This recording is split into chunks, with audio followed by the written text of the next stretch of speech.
Assalamualaikum warahmatullahi wabarakatuh. Perkenalkan, nama saya Davina Zakia Mufida dengan NIM 43014220086. Tujuan saya membuat video ini untuk menjawab pertanyaan UAS kimia pangan.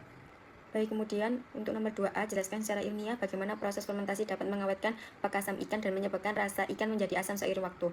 Oke, pada proses fermentasi dan peran mikroorganisme, fermentasi pada bekasam merupakan fermentasi alami yang umumnya melibatkan bakteri asam laktat seperti Lactobacillus.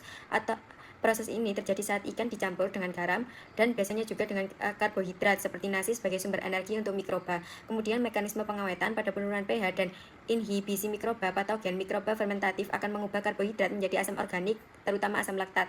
Akumulasi asam menyebabkan penurunan pH menjadi lebih asam sehingga menciptakan lingkungan yang tidak cocok untuk mikroorganisme pembusuk atau patogen. Dengan itu, bekasam menjadi lebih awet tanpa perlu pengawetan sintetis. Biasanya pada pH rendah kurang lebih 4,5 yang bersifat antimikroba, mencegah pertumbuhan bakteri pembusuk.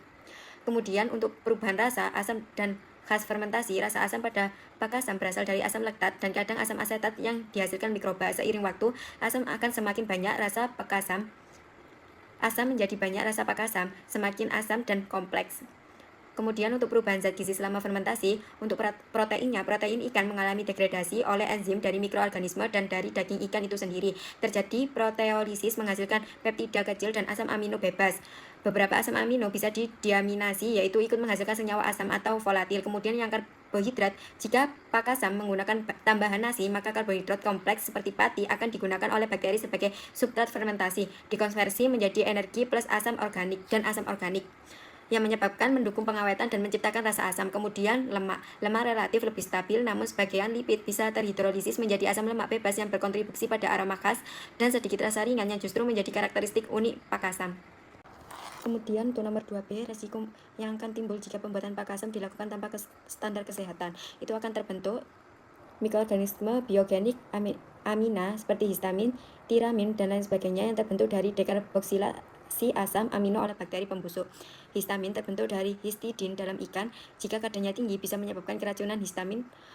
Untuk standarnya kurang lebih 50 ppm, jika di atas itu dianggap berbahaya. Kemudian ada amonia dan senyawa volatil lain yang terjadi akibat pembusukan protein. Bisa menghasilkan senyawa bau busuk seperti amonia, trimetilamin, dan senyawa sulfur volatil. Selain menyebabkan penurunan kualitas sensorik, senyawa ini bisa menjadi indikator bahaya mikrobiologis.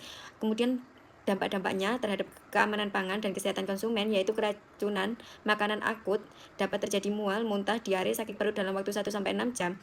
Kemudian ada keracunan histamin, yaitu reaksi energi semu menjadi gatal, muka memerah, jantung berdebar, dan resiko kronis bila dikonsumsi rutin, yang menyebabkan terpapar senyawa karsinogenik, kerusakan hati, hingga gangguan sistem saraf.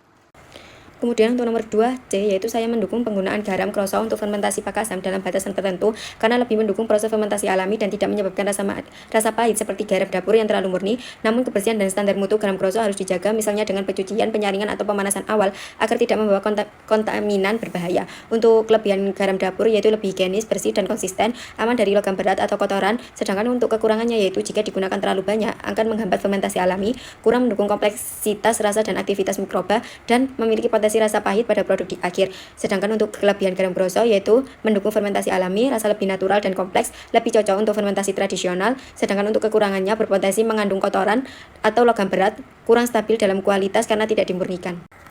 Oke, untuk nomor 2D, berdasarkan data, nasi dan beras menghasilkan jumlah BAL tertinggi yaitu 8,75 sampai 8,76. Itu artinya memiliki proses fermentasi lebih aktif, lebih efisien, dan lebih aman karena pH akan lebih cepat turun. Kemudian untuk strategi ilmiah optimalisasi fermentasi pakasam, yang pertama yaitu pemilihan sumber karbohidrat dengan ketersediaan gula yang tepat.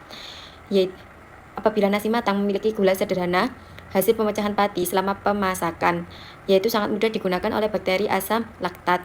Beras mentah juga bisa mendukung fermentasi meskipun butuh waktu sedikit lebih lama untuk proses hidrolisis karena karak dan nasi akan punya kandungan karbohidrat kompleks tapi nilai fermentabilitasnya masih cukup tinggi meskipun lebih sedikit dari nasi atau beras. Kemudian untuk yang kedua yaitu pemanfaatan limbah pangan. Karak dan nasi aking sebagai keberlanjutan. Karak dan nasi aking memiliki potensi ekonomi dan lingkungan meskipun sedikit lebih rendah dalam mendukung pertumbuhan BAL. Fermentasi masih aktif dan dapat digunakan untuk skala industri rumahan yang berbasis zero waste.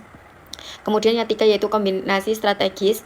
Bisa diterapkan sistem campuran nasi dicampur dengan nasi aking atau nasi dicampur dengan karak untuk menekan biaya pemanfaatan limbah sekaligus mempertahankan efektivitas fermentasi.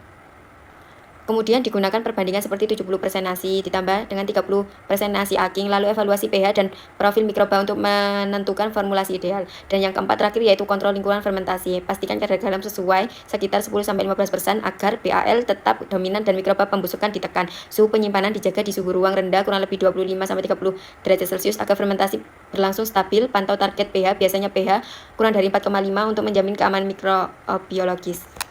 Sekian penjelasan saya mengenai jawaban UAS kimia pangan. Apabila ada salah kata, saya mohon maaf sebanyak-banyaknya. Wassalamualaikum warahmatullahi wabarakatuh.